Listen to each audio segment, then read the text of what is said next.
हरे कृष्ण।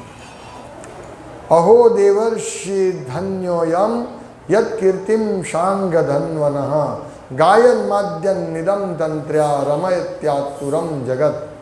देवर्षि नारद धन्य है क्योंकि वे भगवान की लीलाओं का यशोगान करते हैं और ऐसा करके वे स्वयं तो आनंद लुटते ही है और ब्रह्मांड के समस्त संतप्त जीवों को भी अभिप्रेरणा प्रदान करते हैं।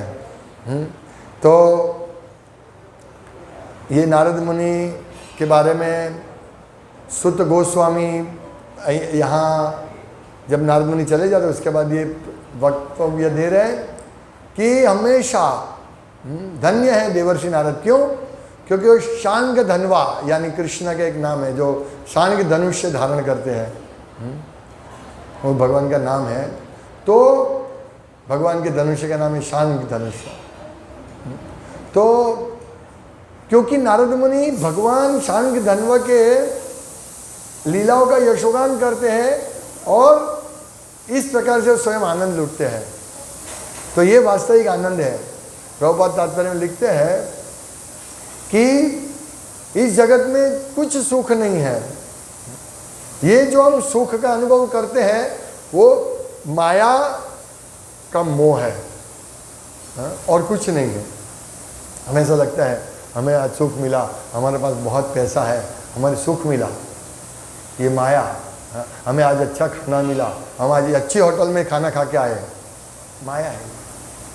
क्यों? कैसे? अभी देखिए माया की अपनी दो शक्तियाँ होती है, प्रक्षेपात्मिका शक्ति और आवरणात्मिका शक्ति। आवरण लगा देते हैं, आवरण यानी हम जो भी चीज़ में रहेंगे सुखी रहेंगे। एक सुअर, प्रभुपाद लिखते हैं, एक सुअर भी मल खाता है, उसको लगता है मैं बहुत आनंदित हूँ। ये सुअर का जो मल खाना है वो हमारे लिए घृणास्पद है, लेकिन सुअर को माया की आवरणात्मिका शक्ति से लगता है मैं सुखी हूँ, मैं ये खा के बहुत सुखी हूँ। कि कैसा है ना, ये भौतिक जगत का सुख कैसा है? सुअर का सुख है। जो सुअर नायम देहो देव बाजान लोके कष्टान कामन अर्थे वीड़ भुजाम, ये वीड़ भुजाम यानी सुअर। ये हमको जो मनुष्य शरीर मिला है, नायम देहो देव बाजान लोके, इस मनुष्य शरीर की जो ये मिला है नौका, कष्टाम कामान रहती वीड़ भुजाम, ये तो ये सुअर कुकर इसकी तरह क्यों कार्य करता है? क्यों इसके पीछे दौड़ते हैं इस सुख प्राप्त करने के लिए? तपो दिव्यम पुत्र का ये न शुद्धेत, ये तपो दिव्यम, हमें दिव्य तप करना चाहिए इस मनुष्य जीवन में। तपो दिव्यम पुत्र का ये न शुद्धेत सत्वम, तो ये सत्व शुद्ध करने के लिए है, चित्त को शुद्ध करने के लिए है। सुकर कुकर की तरह आनंद भोग करने के लिए नहीं है। ये सुत गोस्वामी कह रहे हैं हमको, प्रभुपाद कह रहे हैं। तो हमें वास्तव में हमें इसीलिए भागवतम हर रोज सुनते हैं, हम यही बात सुनते हैं कि हमें भगवान की सेवा करनी चाहिए और ये भौतिक भोग का इंद्रिय तृप्ति को छोड़ देना चाहिए। क्या मिलता है? एक बार हम विश्लेषण करना चाहिए बैठ के कि चलो मैं बहुत बड़ा बंगला, अभी मेरे पास घर है, अभी मेरे पास और पैसा आता है तो और मैं घर को सजाऊंगा या और मैं दूसरी जगह घर लूंगा। सब इस प्रकार से माया उनको ऐसे, भक्तिविनोद ठाकुर का एक गीत है ना, माया वेशे खाच्चे हाबू डुबू भाई।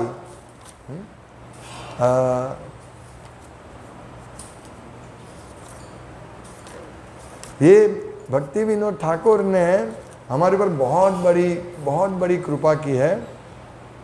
मायार वशे जाचे बेचे खाचे हाबू डुबू भाई, जीव कृष्ण दास ए विश्वास कर ले तो आर दुख नाई। ये भक्ति विनोद ठाकुर, आज उनका तिरुभाव दिन है। महान आचार्य, उन्होंने भविष्यवाणी की थी 1996 में। ये चैतन्य महाप्रभु के दिव्य उपदेश है ना, उनके ऊपर उन्होंने लिखा था। वो चैतन्य महाप्रभु का उपदेश जो बुक है ना, वो पुस्तक के ऊपर, मतलब वो भक्तिविनोद ठाकुर महाराज ने 1996 में एक पुस्तक लिखे पूरे विश्व में भेजा था, तो वो पुस्तक के आधार पर चैतन्य महाप्रभु के दिव्य उपदेश प्रभुपाद ने लिखा है। और उन्होंने भविष्यवाणी की थी कि शीघ्र, बहुत सुंदर, उन्हें भविष्यवाणी की थी कि शीघ्र ही 1896 में, हाँ, उन्होंने भविष्यवाणी की थी कि शीघ्र ही एक व्यक्ति प्रकट होगा जो चैतन्य महाप्रभु के शिक्षाओं के प्रसार हेतु सारे विश्व का भ्रमण करेगा। और उसी साल श्रील प्रभुपाद का जन्मदिन 1896, 1996 तो अभी गया 1896। तो ये महान आचार्य, और ये आचार्य आते ही है इसके लिए पूरे विश्व में उन्होंने चैतन्य महाप्रभु उनका जीवन तथा विचार के संसार के सब विश्वविद्यालयों में भेजा था। देखिए 1895 में उन्होंने भेजा था, ये 1896 में, और उसमें ये लिखा था, उन्होंने लिखा शीघ्र एक व्यक्ति प्रकट होगा। और प्रभुपाद ये आचार्य आते हैं इसी कारण, उनको सब मालूम है, भगवान के पार्षद है। ये कोई साधारण जीव है नहीं है, भक्ति विनोद ठाकुर साधारण जीव नहीं है, भक्ति सिद्धांत सरस्वती गोस्वामी महाराज साधारण जीव नहीं है, गौर किशोर दास बाबा जी महाराज साधारण जीव नहीं है। ये सब भगवान के पार्षद है। श्रील प्रभुपाद हमारे ऐसी भक्ति वेदांत स्वामी प्रभुपाद ये साधारण जीव नहीं है, नारद मुनि जैसे ही है। हाँ, और जिस प्रकार नारद मुनि सर्वत्र विचरण करते हैं, वो यहाँ से चले गए, कैसे भगवान का यशोगान करते हुए चले गए, और उनका एकमात्र कार्य होता है भगवान का यशोगान करो, स्वयं आनंद लूटो और पूरे विश्व को उद्धार करो। यही श्लोक का यही तात्पर्य है। और भक्ति विनोद ठाकुर महाराज यही आते हैं, यही करते हैं।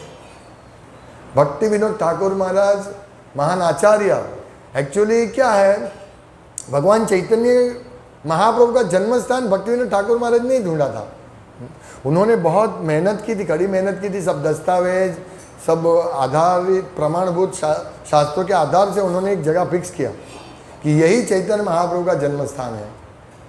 और वो जगह कंफर्म करने के लिए उन्होंने अपने गुरु श्रील जगन्नाथ दास बाबा जी महाराज, जो उस टाइम बहुत वयोवृद्ध थे, 100 के ऊपर उम्र थी उनकी, 100 से ज़्यादा उम्र थी, और वो खुद चल भी नहीं सकते थे, तो उनके एक बड़ी टोकरी में बिठा के सब कीर्तन करके लेके आते हैं। और जैसे ही वो स्थान पर आते हैं और भक्त कीर्तन करते हैं, तो जगन्नाथ दास बाबा जी महाराज टोकरी में से जंप कर देते हैं और जोर से एकदम कीर्तन करने लगते हैं। हाँ, देखिए वो कन्फर्म होता है। तो ये हम बड़े आभारी है श्री भक्ति विनोद ठाकुर महाराज के कि उनकी कृपा से आज हम मायापुर में दर्शन कर सकते हैं भगवान चैतन्य महाप्रभु के जन्म स्थान का। हमारे इस्कॉन मंदिर से बहुत नज़दीक है जन्म स्थान, योगपीठ, जहाँ भगवान चैतन्य महाप्रभु एक नीम के पेड़ के नीचे जन्म उनको लिया था। और भक्ति विनोद ठाकुर महाराज मैजिस्ट्रेट थे, उन्होंने अपनी ड्यूटी जो ली थी मैजिस्ट्रेट, वो गवर्नमेंट की ड्यूटी करते थे, लेकिन वो सिर्फ गृहस्थ है, इसलिए उनको ये पालन पोषण करने के लिए ऐसे एक बाह्य रूप से उन्होंने ये व्यवसाय स्वीकारा था, लेकिन वो पूरा समय भगवान की सेवा करते थे। वो शाम को, उनका जीवन चरित्र ऐसा था कि वो शाम को आते थे ऑफिस से 5 बजे से, और फिर 2 घंटा रेस्ट करते थे, प्रसाद लेके 2 घंटा रेस्ट, 7 बजे उठ जाते थे, और 7 बजे से लेकर वो पूरी रात ये सब पुस्तकें लिखते थे। और उनके अंडर में ये नामहट प्रोग्राम चलते थे, हजारों नामहट प्रोग्राम चलते थे। जैसे हमारा बुधवार का प्रोग्राम, शुक्रवार का प्रोग्राम, सोमवार का प्रोग्राम, गुरुवार का प्रोग्राम चलते हैं ना, ऐसे हजारों नामहट का प्रोग्राम चलता था उनके अंडर में। और उन्होंने काफ़ी पुस्तकें लिखी है, और उनके भजन आज भी हम लोगों को आज भी हम ये करते हैं। वो भजन शुद्ध भक्त द्वारा लिखे गए एक भक्त की व्यथा है। भक्ति विनोद ठाकुर शुद्ध भक्त थे, लेकिन वो अपने आप को इतने पतित समझते थे। असुर सकल उनके एक भजन में लिखते हैं, गोपीनाथ मम निवेदन सुनो, हामी तो दुर्जन सदा कामरत, हामी तो दुर्जन सदा कामरत, किछु नाही,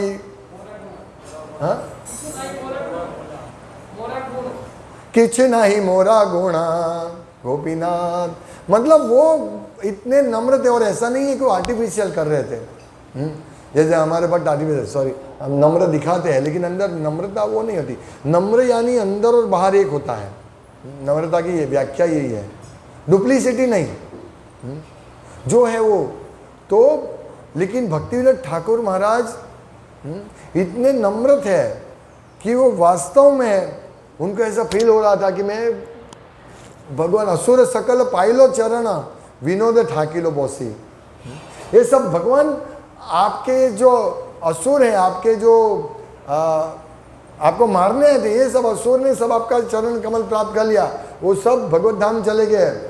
मैं विनोद ठाकिलो बोसी, मैं, मेरा उद्धार नहीं होता क्योंकि मैं सदा पापी हूँ मैं। ये आचार्य अपने आप को पापी समझते हैं। ये हमको सिखाने के लिए, मतलब हमें इसे लेसन लेना चाहिए कि हमें ऐसा नम्र होना चाहिए, हमें ऐसा गर्व नहीं करना चाहिए कि मैं ऐसा हूँ, मैं महान भक्त हूँ, हाँ अभी मैं बहुत बड़ा लीडर हो गया, मैं महान भक्त हूँ। ऐसा गर्व नहीं लेना चाहिए। हम तो तुच्छ दास है, दास दास दासानुदास।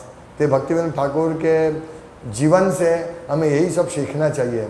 और इस श्लोक में कहा है, तो ये जो आचार्य आते हैं हमको सिखाने के लिए और फिर चले जाते हैं, लेकिन हमें उनके जो जीवन से वो जो उनका उपदेश हमें यहाँ रख जाते हैं, उपदेश, उसी से हमें आचार्यों की सेवा करनी चाहिए। और इसीलिए जोर दिया है ना, साधु गुरु और शास्त्र। ये जो गुरु, साधु क्या है? साधु ये आचार्य है, और आचार्य का हमें अनुसरण करना चाहिए। जो हम, ये बहुत महत्व, हम सोचते हैं कि बार बार एक ही चीज़ के आचार्य का अनुसरण करो, साधु गुरु शास्त्र का अनुसरण करो, ये जरूरी है। हम इतने दुष्ट है, हमें इतना लोहे का हृदय वाले हम लोग हैं कि हम ये जो भक्तिविनोद ठाकुर महाराज, जगह गौर किशोर दास बाबा जी महाराज, हिज डिवाइन ग्रेस भक्ति सिद्धांत सरस्वती गोस्वामी महाराज, उनका जो उपदेश है, उनका जो मैसेज, उन्होंने जो हमारे लिए कल्याण किया है, हमारा कल्याण किया है, वो हम समझ ही नहीं सकते हैं। इसीलिए बहुत नम्रता से ऐसे आचार्य के जो भजन है वो हमें समझना चाहिए, पढ़ना चाहिए। हाँ, और ये लोगों को, ये आचार्य जो है वो भगवान के लिए इतना, उनके हृदय में पूरा शुद्ध रूप से प्रेम है, क्योंकि उनका हृदय शुद्ध है, हमारी तरह दूषित नहीं है। हमारे हृदय में काम, क्रोध, लोभ, मोह, मद, मत्सर्य, थोड़ा हमको मौका मिलेगा हम इंद्रिय तृप्ति में लग जाएंगे, थोड़ा ही मौका मिलेगा। इसीलिए बहुत हमको सावधान रहना, बहुत समय कम है, ज़्यादा इन भक्तिविनोद ठाकुर, ये जो सॉन्ग है, गोपीनाथ ममद निवेदन सुनो, हाँ, तुम्हारा चरण लैनु शरण तुम्हार किंकर आमी, ना जानी भक्ति कर्मे जड़मती पड़ी छी संसार गोरे। मेरे में कुछ भक्ति नहीं है, हमें ऐसा सोचना चाहिए। मैं तो 16 माला करता हूँ, मैं तो इतनी सेवा करता हूँ, मैं बहुत मंगला आरती में हर रोज आता हूँ। ना जानी भक्ति कर्मे जड़मती, हमारा जड़मती, हम लोग जड़मती है। पौड़ी से संसार घोरे, संसार, हम इस संसार से बाहर निकलना चाहते ही नहीं है, हम चाहते और इधर आनंद करें, और आनंद करें, और आनंद करें, ऐसा ही हमारी भावना होती है। इसीलिए मैं बार बार ये गोपीनाथ, अभी हमारे पास समय नहीं है इसलिए, नहीं तो भजन गाना चाहिए। और नाही मम बल सकली तुम्हारा माया गोपीनाथ, नाही मम बल ज्ञान निर्मल स्वाधीन न है काया। हम पराधीन है, ये काया जो है शरीर, हम उसके ये है, इसमें अटैच है, तो हमारा बल नहीं, इसमें से निकल नहीं सकते हम।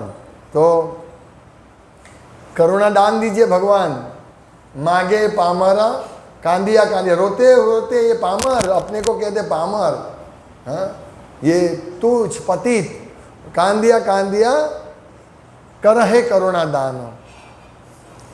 ये सब है भक्तिविनोद ठाकुर। दुर्जने तारीते तुम्हारो शक्ति क्या छे पापी रार। कहते गोपीनाथ तुम ही तो सकल ही पारो। दुर्जने तारीते तुम्हारो शक्ति क्या छे पापी रार। मैं तो पापी आप तो दुर्जन को तारने वाले। हालांकि भक्ति विनोद ठाकुर महाराज पूरे विश्व को तारने वाले हैं, वो सबको तार सकते हैं। लेकिन वो क्या कहते हैं, दुर्जन तारीते तुम्हारा शक्ति। शिल प्रभुपाद, हमारे शिल प्रभुपाद भी जब अमेरिका गए थे तो जहाज में उन्होंने यही लिखा था, कृष्ण तब पुण्य हवे भाई, जय पुण्य करीबे जबे राधा कृष्ण, जबे राधा रानी का कृपा होगी। ये लोगों को उद्धार तभी होगा जब राधा रानी की इनके ऊपर कृपा होगी।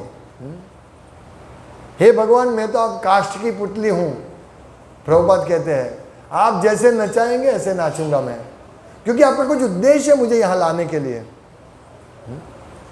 ये जो आचार्य लोग हैं उनको पूर्ण विश्वास होता है कृष्ण में, इसलिए वो कभी भी उनका फॉल डाउन अच्युत होते हैं। भगवान की तरह, भगवान के गुण ही आचार्य में होते हैं, भगवान के समान उनका, भगवान समान शक्तिशाली होते आचार्य। लेकिन यहाँ क्या कहते हैं, दुर्जन तारी ने तुम्हारा शक्ति। ये दुर्जन को तारने की आपकी शक्ति है, मेरा कुछ ये नहीं है। लेकिन अगर या और आचार्य करते ही ऐसा, प्रभुपाद भक्तिविनोद ठाकुर ये बोलते हैं कि मेरी कोई शक्ति नहीं, लेकिन क्योंकि वो ये आचार्य जो जीव के ऊपर कृपा करते, इसीलिए भगवान हमारे ऊपर कृपा करते हैं। प्रभुपाद के एक शिष्य ने प्रभुपाद को बोला कि प्रभुपाद हम लोग तो ऐसे बैकग्राउंड के हैं और हम अच्छी तरह भक्ति भी नहीं कर सकते हैं। प्रभुपाद ने बोला आप 16 माला करो, हाँ 4 नियमों का पालन करो, मैं तुमको बैक डोर से ले जाऊंगा भगवत धाम, पीछे के रास्ते से ले जाऊंगा। हाँ, और ये बात सही है, क्योंकि चैतन्य महाप्रभु ने बोला 1 लाख माला करनी है, 1 लाख भगवान नाम जप करने हैं, तभी मैं उनके 64 माला करनी है। लेकिन प्रभुपाद ने हमको कृपा की, तो प्रभुपाद की बात इसी, क्योंकि प्रभुपाद ने बोला कि 16 माला करो, 4 नियमों का पालन करो, भगवत धाम जाएंगे, इसीलिए उनके ऊपर डाउट नहीं करना चाहिए। ये तो नम्र है, इसीलिए प्रभुपाद बोलते हैं। जब प्रभुपाद अंतिम समय लीला कर रहे थे, अंतिम लीला में, तो रो रहे थे, सबको बोल रहे थे मैं आप लोगों को कितना डांट रहा था, हाँ मैंने आप लोगों को बहुत गुस्सा किया, मुझे क्षमा कीजिए। ये है आचार्यों की नम्रता, विनम्रता। कितने नम्र हैं, वो समझते हैं कुछ नहीं, हम बहुत तुच्छ हैं, तो हमें यही नम्रता करनी चाहिए। गोपीनाथ तुम ही कृपा पारावार, हे गोपीनाथ आपकी कृपा असीम है, पारावार। जीवे रे कारण आसिया प्रपंच लीला कैले सुविस्तार। आपने सब कुछ आप कर सकते हैं, आपकी लीला कृपा तो असीम है। जीवों का कृपा पूर्वक उद्धार करने के लिए आप इस जगत में आकर सुंदर मनोहारिणी लीलाएं करते हैं। और यही भगवान की लीला, श्रीमद् भागवतम भगवान की लीला है, श्रीमद् भगवद गीता भगवान की लीला है। 45 मिनट में युद्ध के मैदान में पूरा उपदेश दे दिया, पूरे वेदों का सार निचोड़ दे दिया भगवान ने। ये तो भगवान की लीला है। इसीलिए जब साउथ इंडिया में श्रीरंगम में वो जो ब्राह्मण था, वो भगवद गीता पढ़ रहा था, आंखों में से आंसू निकल रहे थे उनको भगवद गीता इतना पढ़ने का ये नहीं था, उनको संस्कृत पढ़े नहीं थे, वो संस्कृत उच्चारण नहीं कर सकते थे। चैतन्य महाप्रभु उनके पास गए, बोला आप क्या कर रहे हैं? बोला मैं भगवद गीता पढ़ रहा हूँ। लेकिन आप रो क्यों रहे? मुझे अच्छा भगवद गीता आता नहीं है, लेकिन मेरे गुरु ने मुझे कहा था कि तुम भगवद गीता हर रोज पढ़ना, तो इसीलिए मैं भगवद गीता पढ़ रहा हूँ। लेकिन जैसे ही मैं भगवद गीता पढ़ता हूँ तो मुझे मेरे सामने यही दृश्य आता है भगवान पार्थ सारथी का, कि भगवान कितने महान है जो अपने भक्त का, अपने दास का दास बनते हैं। बस यही स्मरण करते मेरी आंखों में से आंसू निकलते हैं। भगवान चैतन्य महाप्रभु ने उनको आलिंगन दिया कि तुम ही सही भगवद गीता को समझे हैं। यही तो भगवान की लीला है, मनोहारिणी लीला। हाँ, लीला कैले सुविस्तारा। गोपीनाथ आमी की दोषे दोषी, असुर सकल पाइल चरण विनोद थाकिल बसी। भक्ति विनोद ठाकुर जी कहते हैं, हे गोपीनाथ, समस्त असुरों ने भी तुम्हारे श्री चरण को प्राप्त कर लिया है, परंतु मैंने ऐसा कौन सा दोष किया है कि अभी तक मुझ पर तुम्हारी कृपा, आपकी कृपा नहीं हुई। हालांकि वो हमारे ऊपर कृपा करने आते हैं, कृपा लेकर भगवान की कृष्ण कृपा मूर्ति, हम बोलते हैं ना कृष्ण कृपा मूर्ति, यानी कृष्ण की कृपा की जो मूर्ति है, साक्षात मूर्तिमान भगवान कृष्ण, ये सब आचार्य ऐसे होते हैं, कृष्ण कृपा मूर्ति होते हैं। वो कृपा की मूर्ति है, हमारे पर कृपा लेकर आते हैं, लेकिन वो क्या कहते हैं, असुर, हाँ, आमी की दोषे दोषी, मेरे क्या दोष किया है कि आपकी कृपा मुझ पर नहीं हुई। ये है भक्ति विनोद ठाकुर, महान आचार्य। तो आज उनका तिरुभाव दिन है, हमारे लिए बड़ा दिन है, और हमें संकल्प करना चाहिए कि हम हर रोज़ प्रतिदिन अच्छी तरह 16 माला करें, 4 नियमों का पालन करें, और माया जिस प्रकार इस श्लोक में प्रभुपाद तात्पर्य में कहते हैं कि माया से मोहित होना, हाँ, जो हम इस इंद्रिय तृप्ति करते तो हम तुरंत ही माया के मोह में पड़ जाएंगे, और इस भौतिक जगत में के भीतर में वास्तव में कोई सुखी नहीं हो सकता। लेकिन श्री नारद मुनि जैसे लोग सर्वत्र विचरण करते हैं, और उनका एकमात्र उद्देश्य है लोगों को भगवत धाम वापस ले जाना। ये प्रभुपाद कहते हैं, बस ये सभी आचार्यों का एकमात्र उद्देश्य है। नारद जी हमारी गुरु शिष्य परंपरा के दूसरे आचार्य हैं, और आचार्य यानी जो आचरण करते हैं और उपदेश देते हैं। आचरति इति आचार्य, तो जो आचरण करते हैं और उपदेश देते हैं। ऐसा नहीं उपदेश देंगे सबको 16 माला करना है, हाँ 64 माला करना है, सबको 4 नियमों का पालन करना है, ये आचार्य बोलते हैं। लेकिन फिर थोड़ा गला सूख गया, लाओ बीड़ी दो, ऐसा नहीं होता है। ये आचार्य यानी ये, तो हम सबको प्रभुपाद कहते हैं जीबीसी आचार्य जैसा होना चाहिए, और हम लोगों को भी प्रयास करना चाहिए हम आचरण करें। और ये आचरण तभी हम कर पाएंगे जब हम रेगुलर विधि भक्ति करेंगे। तो विधि भक्ति बहुत महत्वपूर्ण है, हाँ? विधि भक्ति साधन हमारा साधन जब अच्छा होना चाहिए।